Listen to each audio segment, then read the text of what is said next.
नमस्कार दोस्तों, मैं हूं पवन नाहर और आप देख रहे हैं पीएन वॉइस। आज हम थानला के प्रसिद्ध तीर्थ अष्ट हनुमान जी मंदिर, जिसे बावड़ी मंदिर के नाम से भी जाना जाता है, उस बावड़ी मंदिर पर खड़े हैं, जहां पर साकेतवासी देवनारायण दास जी महाराज की यह पुण्य भूमि है। यह समाधि स्थल वहां पर बनाया हुआ है। एक लंबे समय तक इस झाबुआ अंचल में, थानला नगर में और आसपास के सभी डूंगर प्रांत में ग्रामीण लोगों की और हिंदू सनातनी धर्म के अनुयायियों की और कहें कि पूरे भारतवासियों की जिस प्रकार की सेवा महंत नागा देवनारायण दास जी महाराज ने की है, वह अपने आप में अनूठी है।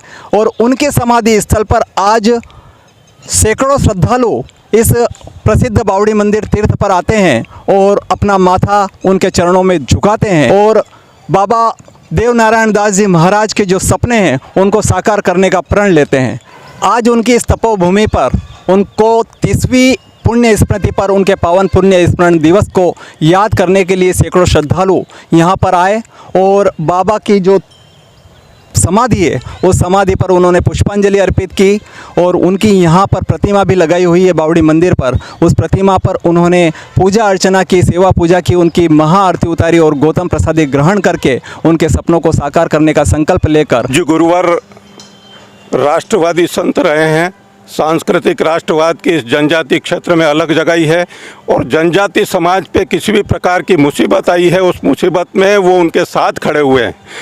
यहाँ जब जब भी अकाल पड़ा है, सोसाइटी का सारा अनाज खरीद लेते थे और तगारी भर भर के जो है उन बांटने का काम करते थे, निःशुल्क बांटने का काम करते थे। शिक्षा के दौरान मेरा भी प्राथमिक शिक्षण से लेकर हायर सेकेंडरी तक यहीं हुआ, गुरुदेव के सानिध्य में हुआ है और प्रतिपल गुरुदेव की हर क्रियाकलाप से अनुभूत हूँ। उन्होंने अनेक रोगियों का उपचार करके उनको रोग से मुक्ति दिलाई है और यहाँ तक कि गुरुदेव हर प्रकार की बीमारी के विशेषज्ञ थे। अस्पताल से कई बार रेफर करके और रोगियों को झाबुआ और इंदौर भेज देते थे। चिकित्सक यहाँ बावड़ी पे आके पानी पीते थे, खाना खाते थे और उस समय वो पूछते थे उनको और उस बीमारी का वो जड़ से इलाज करते थे और उनको यहाँ से खुश खुश जाना पड़ता था, झाबुआ जाना नहीं पड़ता था और इंदौर जाना नहीं पड़ता था। ऐसे संत थे। सांस्कृतिक राष्ट्रवाद की अलग जगाते हुए आज आध्यात्मिक जनचेतना का शंखनाद इस जनजाति क्षेत्र में उन्होंने किया है। उस समय यह कुछ नहीं था, वीरान था। अपने हाथों से गेतियां चला चला कर इस ज़मीन को तैयार किया गुरुदेव ने और यह ज़मीन ऐसे लोगों की शरण स्थली थी जो समाज कंटक थे। यहाँ उनके साथ में संघर्ष करते हुए इस ज़मीन को सुरक्षित सुनिश्चित किया। 22 साल तक कोर्ट में इस ज़मीन को लेके केस लड़ा और भूस्वामी हनुमान जी महाराज करवा के और उन्होंने अपनी जो है साधना की पूर्णाहुति की। ये जीर्णोद्धार मंदिर का हुआ और यहाँ दर्शन के लिए कोई आते नहीं थे। आज मेला लगने लगा है गुरुदेव के इस कृपा से और निश्चित रूप से आने वाले समय में अब नागा बाबा जो चाहते थे यहाँ ऐसे अनाथ बच्चों को रख के उनका शिक्षण हो, उनका पालन पोषण हो, वो देश की मुख्य धारा से जुड़ सके, ऐसे अभावजनित लोगों के लिए उनके मन की भावना थी। गौशाला का निर्माण भी उनकी भावना में था।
यदि आपने हमारे इस चैनल को अभी तक सब्सक्राइब नहीं किया है तो नीचे दिए गए लाल बटन को दबाकर बेल बजाइए व ताज़ा व आपसे जुड़ी जानकारी पाइए। खबर पसंद आने पर इसे लाइक और शेयर करना ना भूलें।